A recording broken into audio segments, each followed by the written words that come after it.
अस्सलाम वालेकुम everyone, this is D2 8th edition chapter number 11 exercise 11B और हम इसका क्वेश्चन नंबर 2 करने लगे हैं यहाँ पर। सो लेट्स सी, देखते हैं कि इसमें क्या पूछा जा रहा है। ओके, यहाँ कहते हैं द फिगर शोज, अच्छा इसको थोड़ा सा बड़ा कर लेते हैं। चलें, that's it. The figure shows a prism standing on a horizontal rectangle base BCDE, this is the rectangle base, horizontal rectangular base, और ABC is a vertical cross section of the prism, ये cross section है यानी कि यहाँ से बीच से इसको cut किया हुआ है। Complete the table AB BC CA, area of the triangle ABC and volume of prism. देखें, बहुत आसान सवाल है ये। अगर एरिया चाहिए हमें ट्रायंगल का, ठीक है, तो उसका फॉर्मूला होता है 1/2 बेस इंटू हाइट, ठीक है। और अगर हमें वॉल्यूम चाहिए होता है प्रिज्म का, तो उसका फार्मूला क्या होता है? वॉल्यूम ऑफ प्रिज्म का फार्मूला होता है बेस एरिया इनटू हाइट, ठीक है, बेस एरिया इनटू हाइट। अब मैं ऐसा क्यों कह रहा हूँ, बेस एरिया क्यों कर रहा हूँ अलग? बेसिकली प्रिज्म वैसे तो ट्रायंगुलर ही मिलता है मोस्टली, लेकिन हमें जो इस तरह की 3D शेप्स के बारे में हम बच्चों को सिखाते हैं वो हमेशा सिखाते हैं बेस एरिया।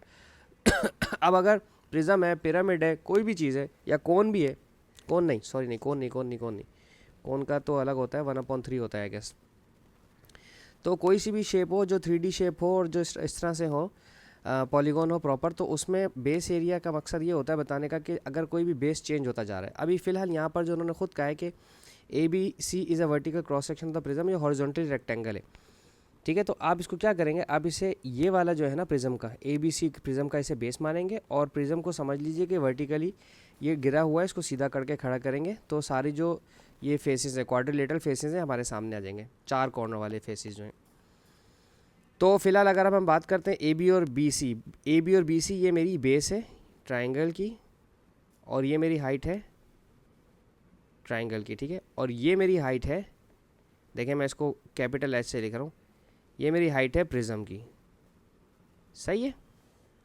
तो अब अगर जब मैं ट्रायंगल की बात करूँगा तो उसमें 1/2 AB और BC इस्तेमाल करूँगा, और जो बेस एरिया की बात करूँगा तो यहाँ पे मैं एरिया इस्तेमाल करूँगा ट्रायंगल का, मल्टीप्लाई बाय हाइट इस्तेमाल करूँगा CD वाली, ठीक है।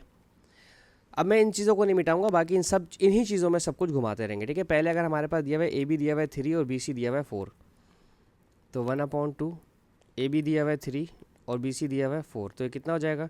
2 2 4 और 2 3 6, ठीक है। तो एरिया ऑफ ट्रायंगल कितना आ गया हमारा? 6 सेंटीमीटर स्क्वायर, ठीक है। अब यही एरिया इस्तेमाल किया जाएगा यहाँ पर, 6 centimetre square multiply by CD है 7 सेंटीमीटर की, 6 7 42 सेंटीमीटर और ये क्यूब हो जाएगा, तो हम यहाँ लिखेंगे 42 सेंटीमीटर क्यूब, ठीक है। एज आई सेड कि मैं सिर्फ ये वाली चीज़ें मिटाया करूँगा ताकि बाकी सारी चीज़ें खुद ही निकल आए, बाकी खुद सब कुछ वैसे ही लिखा रहेगा, ठीक है।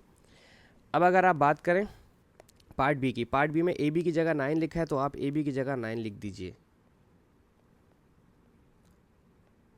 और BC की जगह कुछ नहीं लिखा हुआ तो हम BC की जगह BC लिखा रहने देते हैं, और CD की जगह 11 लिखा है तो यहाँ आप CD की जगह 11 लिख दीजिए। उसके बाद एरिया दिया हुआ है 63 का, तो यहाँ पर आप 63 लिखेंगे, ठीक है। तो अगर किसी को ट्रांसपोजिशन में प्रॉब्लम है तो मैं यहाँ पर ट्रांसपोजिशन करके बता रहा हूँ। ट्रांसपोजिशन क्या होती है? ट्रांसपोजिशन का मतलब ये होता है कि आप जो ये 2 है ये डिवाइड कर रहे हैं, यहाँ कर मल्टीप्लाई करेगा, और 9 जो मल्टीप्लाई कर रहे हैं वहाँ का डिवाइड करेगा, ठीक है। तो 63 मल्टीप्लाई बाई 2/9 और BC यहाँ रह जाएगा अकेला। अगर आपको सब्जेक्ट बनाने वाली याद हो चीज़ें, 9 1 9, 9 7 63, 7 2 14, तो BC की वैल्यू क्या आ गई? 14, ठीक है। तो हम यहाँ लिख देंगे 14 सेंटीमीटर, और एरिया हमें गिवन था 63 को 11 से मल्टीप्लाई करवाएंगे, ओके। 63 में 6 3 0 में 63, मेरा कैलकुलेटर काफ़ी दूर पड़ा है मुझसे, 3 9 और 6 693, दिस इज़ 693। फिलहाल मैंने मैनुअली कर दिया, लेकिन मुझे मैनुअली आगे नहीं हो पाएगा जी। कैलकुलेटर मैंने ले लिया मेरा, ओके, ये हमारा हो गया। अब हम करते हैं ऑप्शन नंबर C की बात। C में अगर हम देखें, मैंने कहा हम इसमें से सिर्फ इस डेटा को मिटा देंगे, बाकी सारा डेटा हमारा वैसे का वैसे ही लिखा रहेगा, ओके। अब हम बात करते हैं इसकी, ऑप्शन C की। ऑप्शन C में AB की जगह कुछ नहीं लिखा हुआ, तो आप AB की जगह कुछ मत लिखें, AB की जगह AB ही लिखा रहने दीजिए। और अगर आप BC की जगह गौर करेंगे, BC की जगह 15 और CD की जगह 300, BC की जगह 15 तो आप BC की जगह 15 लिख दीजिए, और CD की जगह 300 तो CD की नीचे वॉल्यूम वाले में है CD, तो हम वॉल्यूम वाले में CD लिख देंगे 300, ठीक है, सही है जी। अब अगर आप देखें तो यहाँ पर वॉल्यूम और वॉल्यूम दिया हुआ है 72,000, तो आप यहाँ वॉल्यूम की जगह 72,000 कर दीजिए, तो पीछे सिर्फ एरिया रह गया, ठीक है।